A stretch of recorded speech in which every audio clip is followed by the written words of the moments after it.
Hi everybody, welcome back to One Seed, One World. So it's March 3rd and it's snowing and we've decided this is the weekend we really need to transplant these moringa plants. We planted them originally on the last weekend of January and we probably should have transplanted them a couple of weeks ago. Life gets in the way, so we're going to do it today. Stay tuned.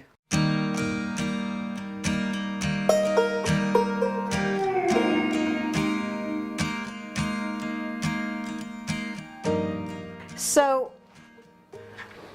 we filled these big pots for our moringa plants. We filled them with potting soil, and of course we use organic.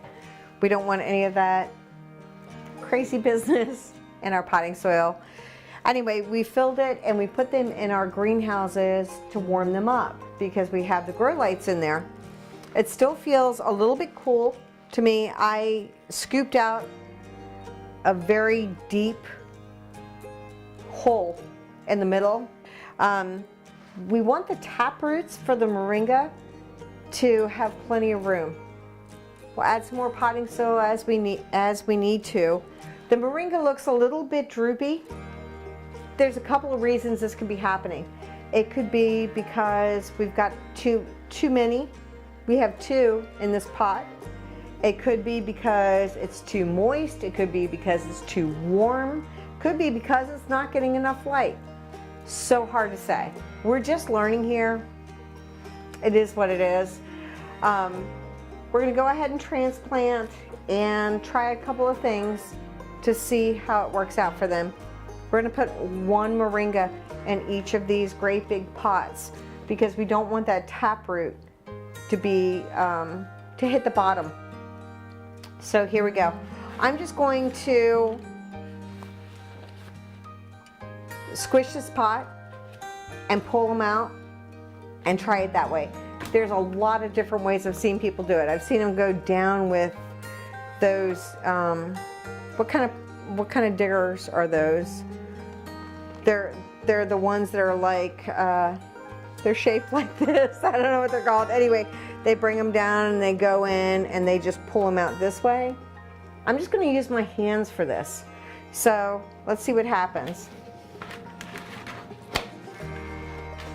I'm going to turn it upside down, and I'm actually sticking my finger in one of these holes in the bottom to take it. Now you can see it's not really root bound. It's got some good roots going on here though, and so I'm just going to stick my fingers and break it in half, and that seemed to work really well. I didn't have to rip anything apart. I'm going to go ahead and drop it in here.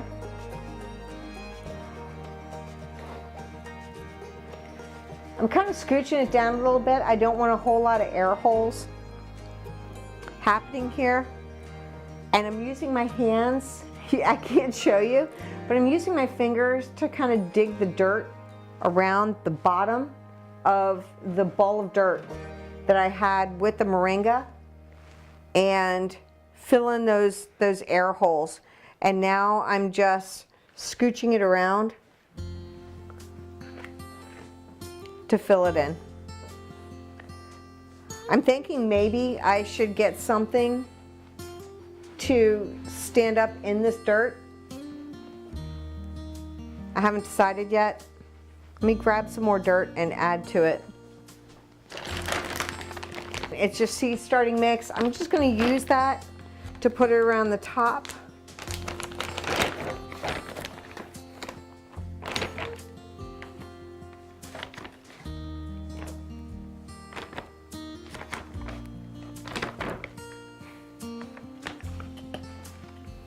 And again, this is my rabbit poop. I know it sounds ridiculous, but I've read and I've heard that rabbit poop is a cold fertilizer, which means that it's not going to burn your plants, it's not going to hurt them. I'm just going to sprinkle some around the top so that when we water it, those nutrients go down into it.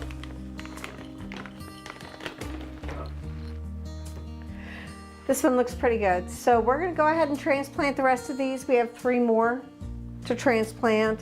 and we'll get right back to you. So I haven't seen a lot of moringa videos where they're staking them. Ours are a little bit droopy. Again, I'm not sure why. I'm going to go ahead and stake them with some bamboo and some twine and see how they do. When they get a little bit bigger than this, we're going to cut them back about 3/4 of the way back. We're going to cut a lot of the plant away, but I'm going to go ahead and stake them just in case, see how they do with some stakes.